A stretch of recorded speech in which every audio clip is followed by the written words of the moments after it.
తెలంగాణపై కమలం పార్టీ గురిపెట్టిందా? రాష్ట్రాన్ని తమ ఖాతాలో వేసుకోవడానికి కాషాయ దండు ప్రయత్నిస్తుందా? ఎమ్మెల్సీ ఎన్నికల్లో విజయం బీజేపీకి బూస్టునిచ్చిందా? తెలంగాణలో అధికారం సాధించడానికి బీజేపీకి ఉన్న అడ్డంకులేమిటి? నార్త్ తెలంగాణలో దూసుకుపోతున్న బీజేపీకి సౌత్ తెలంగాణ విసురుతున్న సవాలేమిటి? Let's watch the story.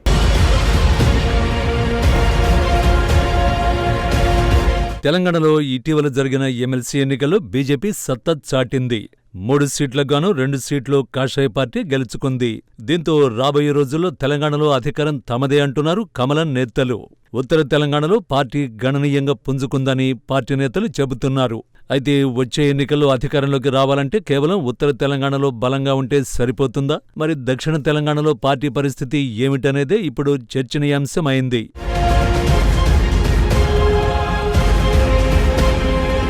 తెలంగాణలో బీజేపీ పార్టీ బలపడేందుకు ముందు నుండి ఓ ప్రణాళిక ప్రకారం వ్యూహాత్మకంగా ముందుకు వెళుతోంది.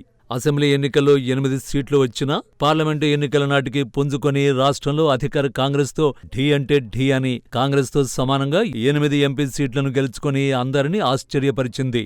అయితే ఇతర ఎన్నికల్లో పార్లమెంటు ఎన్నికల ఫలితాల ప్రభావం ఉండదని కాంగ్రెస్, బీఆర్ఎస్ బీజేపీని విమర్శించాయి. కానీ తాజా మండలి ఎన్నికల్లో గ్రాడ్యుయేట్లు, టీచర్లు బీజేపీకి అండగా నిలవడంతో కమలం పార్టీ నేతలు ఫుల్ జోష్లో ఉన్నారు.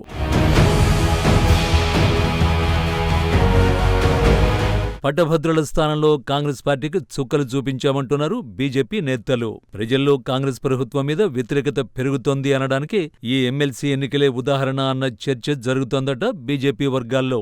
తమ జాతీయ నాయకత్వం కూడా తెలంగాణ మీద మరింత దృష్టి పెడుతోన్నందున అడపాదడపా ఉన్న అసంతృప్తులు కూడా సెట్ అయిపోయి పార్టీ గాడిన పడుతుందన్న ఆశాభావంతో ఉన్నారట.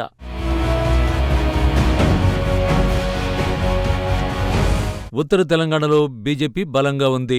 బీజేపీ గెలిచిన మొత్తం 8 ఎమ్మెల్యే సీట్లలో 7 ఉత్తర తెలంగాణ నుంచే సొంతం చేసుకుంది. కామారెడ్డి, నిర్మల్, సిర్పూర్, ముథోల్, ఆదిలాబాద్, ఆర్మూర్, నిజామాబాద్లలో బీజేపీ విజయం సాధించింది.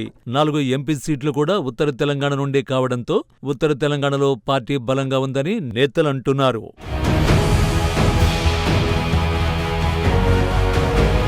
దక్షిణ తెలంగాణ జిల్లాలో బీజేపీ బలంగా లేదనే వాదన ఉంది. ఖమ్మం, నల్గొండ లాంటి ఉమ్మడి జిల్లాల్లో పార్టీ పరిస్థితి బాగోలేదని రాజకీయ విశ్లేషకులు అంటున్నారు. మరి 2028లో తెలంగాణలో తామే ప్రత్యామ్నాయమని అంటున్న కమలం పార్టీ నేతలు ముందుగా దక్షిణ తెలంగాణపై దృష్టి పెట్టాలని కొందరు బీజేపీ అభిమానులు అంటున్నారట.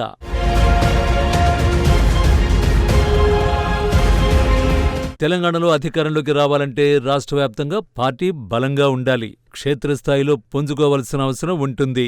అంతేగాని క్షేత్రస్థాయిలో బలపడకుండా కేవలం ప్రకటనలకే పరిమితమైతే అసెంబ్లీ ఎన్నికల్లో వచ్చిన ఫలితాలే రిపీట్ అవుతాయని కింది స్థాయి కార్యకర్తలు అంటున్నారు.